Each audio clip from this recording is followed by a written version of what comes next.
to point total, being close to them.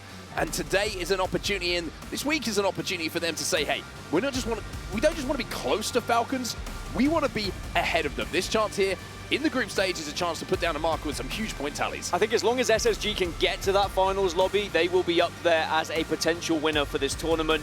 Their macro is incredible, but their team fighting is even more impressive at times. As you can see, everyone now starting to land onto Storm Point, and it should be an even split across the board. I am not expecting any contests. Riddle Order and Mizuchi are going to be splitting up Echo and Coastal Camp, which is more of a win for Mizuchi, really. The fact that they do get Echo to themselves. Coastal is arguably the worst POI compared to the two. Well, if you're joining us for the first time today, firstly, welcome along. Hello. Lovely to have you with us, as always, but a little bit of housekeeping just to keep you up to date on exactly how things are going to work today in this group stage. We have the same format as yesterday. The top 9 teams who finish after 10 games today will go through to our grand finals, which is going to be on Sunday. If you're outside of that, then you have to go into our last chance qualifier. Unfortunately, if you are bottom, though, that's the end of your tournament. We will be eliminating one more team today, which will, it's a tough pill to swallow, isn't it? Especially after one day of action. It really is, and it was heartbreaking for Reject Winity yesterday, and you may have seen their key crushed on the broadcast earlier as well. Now, zone-wise, we are heading north, very far north as well, and that is going to be a fantastic opportunity for both Virtus Pro and Northeption to be able to get to priority positions, but it's all about who has ring consoles to work with here and where they can move. And already, Fnatic getting involved in the action, by the way. They have been able to catch one player out of nowhere. I was going to say, by the way, the pop-off as well from Satsuki. I mean, I love this energy coming in from Fnatic early on in the game. You can see the battle for the Trident maybe going down, and Zach Mazer was the player to fall. So you can see Lou and his teammate Nox there probably thinking, Zach, where are you, buddy? He's like, I am a Deathbox. I will be with you soon. Yeah, this is a really tough one for them, and they should be able to get that Deathbox, and they will be able to get back up to a full 3, but this can happen sometimes when there are POIs that are close. You are well aware that one extra player could be drifting a little bit further away from the POI just to try and get loot. And it happens throughout tournaments where you try and push those boundaries more and more to see if you can get a little bit further, a little bit extra. And winning a fight like that is very important to just solidify a little bit of dominance. Well, NRG now on our screens, and you can see that this is the first time we're going to have the opportunity to see them firstly level up those armors to blue, which makes their rotation in a little bit more comfortable towards the wall and the northern side of things. Looking at zone at the moment, you're probably thinking this is going to be towards the egg buildings right at the very north of Storm Point here. And the teams who have already found a location over there, Northeption. You've got Virtus Pro as well, who are in the vicinity. How are pretty close, but still some kind of in the tunnel, the spider tunnel. Speaking of which, here they are as well. And MDY, they're inside of this tunnel as well, and they might be having a little pop shot at each other. Do have to be careful here, because in a tunnel like this with multiple entrances, you can very easily be third party. So you can see the hesitance from both of these teams at the moment to actually start getting involved in the fight. And I wonder if they will just both back away from it instead. And it looks like that's going to be the case. Both just going to respect one another for the time being. It's a couple of long distance shots as well. No one really close enough, but at least you've got the crypto to maybe initiate something if you wanted to. However, on the other side of things, they have the fuse, so the nav clusters are going to be firing in, and that can always be a little bit of a problem to flush you out from some of that cover. He's a little bit vulnerable to some shots that are coming through. How are now kind of moving outside of it as we jump on board with them. They've got the Watson Gen down, and they've got some fences down as well. So they're expecting maybe a pull a little bit further to the north, which of course we do see towards that platform, which sometimes has the survey beacon on it. So how kind of betting that this is going to pull a little bit more to the north and giving up this tunnel to hold them out a little bit later on? Yeah, there's a few teams that have committed very heavily to zone, and then you're going to now get the secondary wave of teams that will arrive and hit the ring consoles in surrounding areas. For example, TSM will be able to hit one in Cascade Falls. Na'Vi are currently making the move, and Fnatic are doing something a little bit different. They are hunting. They are looking to try and find the remaining players of that Elevate Bleed combo, and it looks like they found it. I don't know what Fnatic, what the beef is at the moment between these two teams, but they want them dead, and it's quite simple. If you're Nox and Lou, try and survive, try and escape, but this could be free KP, and really should be. Zach Mazer falls out of the skies back into the game, but all he's done so far in this game is absorb bullets. You can see Exhibit is down as well to try and gain that information, and really, Fnatic want these kills. They want to be able to find this to, again, it's asserting dominance. It's making sure that you just get one up in the first game. One thing they're doing as well here, you can see they're trying to use the smoke evac tower and motherload combo to give them the wall hacks that they need and the outlines of those players. inside of the building to formulate their push. Now, the issue here is meds for Elevate Bleed inside of this building, right? Because you got to think, even though Zach Major has just come back into the game, he's only going to have 2 syringes, so meds are going to have to be shared about between the team at the moment. And you would feel like Fnatic probably could last them out a little bit longer, but now you're going to see them push onto that first kill. Zach Major's only got about 20 HP left, and all of a sudden, Fnatic are taken down! And they're going to look back at that decision and think, what were we doing? Zach's going to probably go down here as well and will, but Lou has the meds and Lou has the chance here to loot up some of these death boxes and ensure he'll have the meds for the rest of the team, and they should be okay to get back on their feet here. But there is a long way to go from Cenote Cave to the north side of the map. Well, the good thing for them as well is there was a crafter there, so they could craft a med kit or 2 and then jump in the trident that was left behind by Fnatic and try and get towards that zone. But we've got to talk about that quickly. We'll check in with TSM at the moment, who are hitting the survey beacon to get the lay of the land and where everyone is stacked up. But Fnatic, a 2v3 opportunity not taken. Zach gets back into the game, and even though they're burning through those health meds, it's a situation that is a bad one for Fnatic to come out on the losing side of that. But you touched on that point. When you don't have the meds, when you can't survive within the red, you have to take the fight. And it maybe caught Fnatic off guard a little bit when there was the sudden push from Elevate Bleed. But it is a squad who can win fights like that. And sometimes it is better to be the aggressor.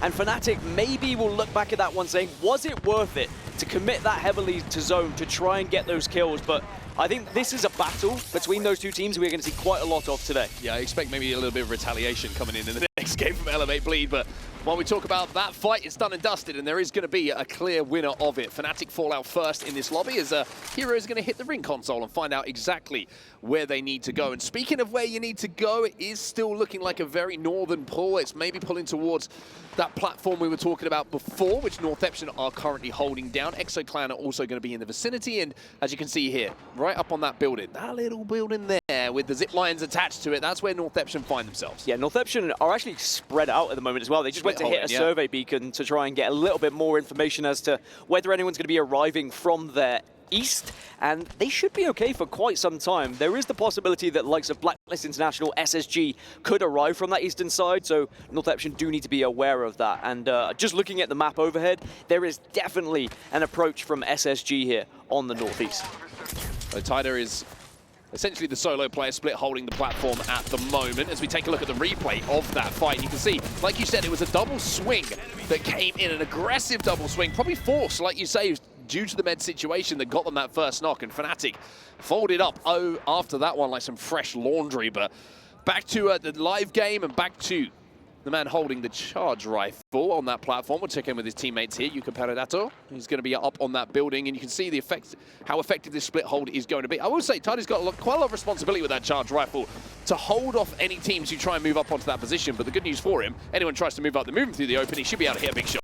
I don't like that responsibility. I don't like being that guy, but some of these players do. Speaking of that guy, it's Timmy. Often is that player to have the long-range weapon, but not right now. Hemlock and Havoc, which is often the dominant combo, but is not the style of It's Timmy. Wolsey trying to take a little bit of an off angle here.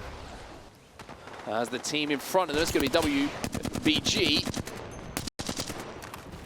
Use that charged up zipline to get into the building in front of them. Now you wonder here if Mizuchi are going to decide to try and rotate away from this, or if this is a fight they fancy a little bit of. Looking at our map overhead, it is completely isolated at the moment. The closest team to them are DMS, who are at the other end of that zipline, and also Elevate Bleed, who are, good news for everybody who's an Elevate Bleed fan, by the way, in the zone and on a trident. Zone's closing, but Elevate Bleed, of course, pushing into zone because of that, and they are approaching both WBG and Mizuchi have just spotted out Elevate Bleed, so I imagine they will continue their rotation to avoid this fight. But just seeing those shots, hearing those shots will probably encourage Weibo maybe to avoid this one as well. No one really wants to take a fight when there is that possibility of a third party, right?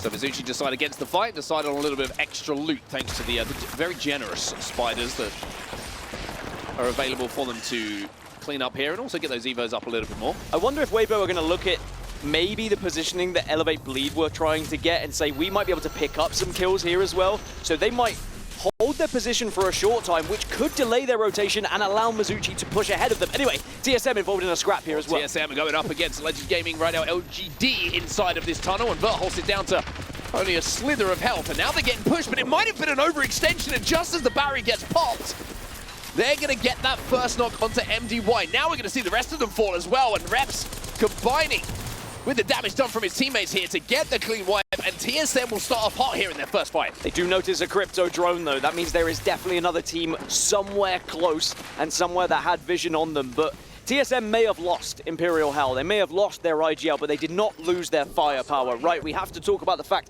you still have arguably one of the greatest players of all time in Reps on this roster. You've still got Verholst as well, arguably the best, if not one of the best controller players as well. It is an insane roster, the fact they've been able to find the success in the past, but now they are in a new transition, right? They are in a new era for themselves, and we will learn a lot this tournament about what they can achieve. Well, Alliance in your picture-in-picture at the moment as we take a look at the map overhead. You can see the split hold for Northeption. Well, it might have to become a single hold for in just a few seconds' time. As you can see that it is pulling towards the platform we talked about where that survey beacon finds itself. You would imagine that maybe Northeption are going to try and hold out Space Station for as long as possible before having to back up to the safety of that ring. Of course, it can be safe inside the next ring. That's essentially beacon information that we have on our screens right now. But Alliance, we mentioned group stages, usually their playground. I have to see if they can force their way in towards this zone. And I want to just kind of highlight Unlucky, because I think it's been one of the least discussed pickups, I would say, in the competitive scene at the moment. But I think he's added so much firepower and consistency to this team. Oh, Riddle, we're dropping on. He's fitting like a glove, but elsewhere trying to fit in themselves is Riddle Order against SSG now. They are right on top of them, but I was mentioning how good SSG are in those 3v3 engagements when they get going, but fighting from low to high, you really need to be considering how you want to push this one. Exhibit is down, so they have the info, but are they going to be able to get the damage? One thing they don't have is the damage from the Bangalore ult. As you can see, the interception pylon went down, so the Watson being effective in this fight just to eat up those missiles, eat up those sky nades, and now you're going to see the climb up coming in, and Yukio's got to be extremely, extremely careful here. Zainu also has his shields broken. Elsewhere you can see Xhako in the kill feed. He's going to find a knock on the other side of where this action is going down, but for SSG, scary moments here. They've forced their way into this, but will be safe in the next zone.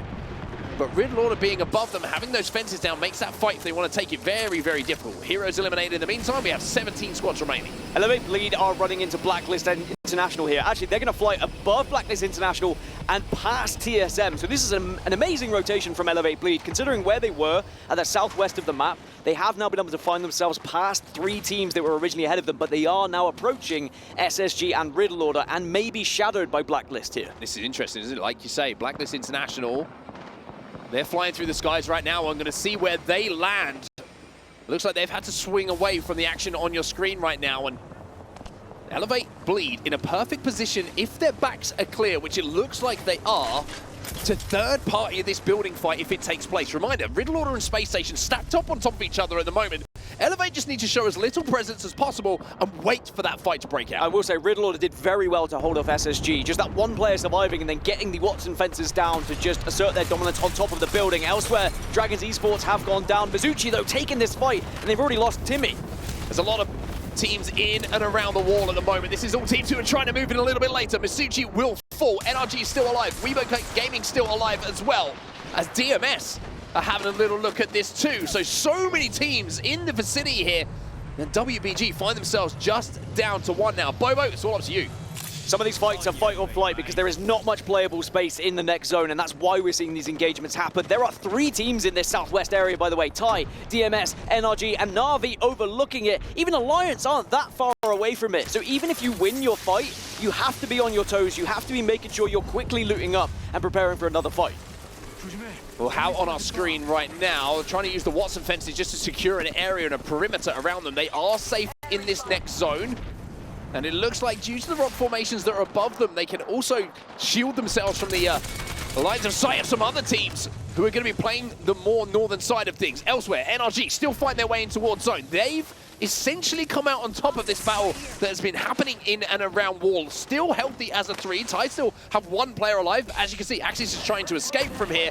Elsewhere, Na'Vi, like you mentioned, they're the team that NRG have to worry about here. They're trying to gatekeep them.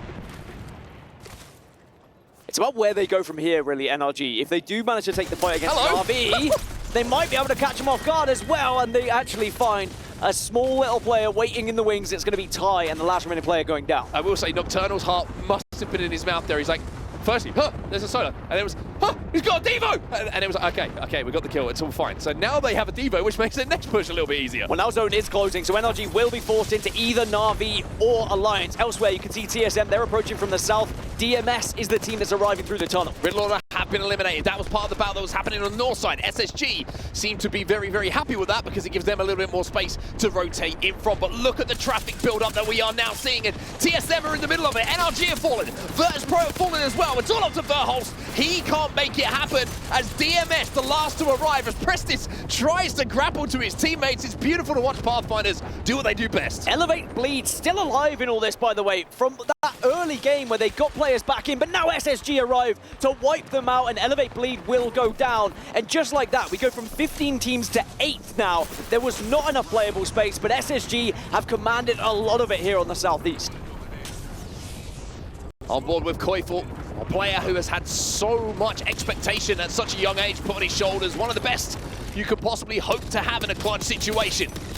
He is a damage output machine, and he's trying to force other teams away from the position that SSG have. Just as a note, by the way, nobody is safe where they currently are located inside this next zone, as Hackers gets a knock with that longbow. Yeah, it's Alliance and North Epsion who have the priority positions here. They have the height, they have the zone winning idea at the moment, but if someone does decide to push them, there is a chance you can kind of rip that position away from them. So you need to be on your toes, you need to be prepared for a possible push, and that's why you're seeing both Alliance and North Epsion just back off as a full 3 now. They are not spreading out as thin. They don't want to be caught off guard and give other teams a chance to get in. I mean, when you look at the position of Alliance in that building as well, you've got Na'Vi, Howl, you've got DMS in front of them. You know, having that longbow in your hands is going to be pretty good for those teams are going to have to fight. You might have had a third, a few of those fights, pick up a couple of those kills, and then think about what your next play is going to be. But North Epsion, this was the team who have had priority for the majority of this game on what position they have wanted to play. They're still on this platform, they're still holding it down, but being there early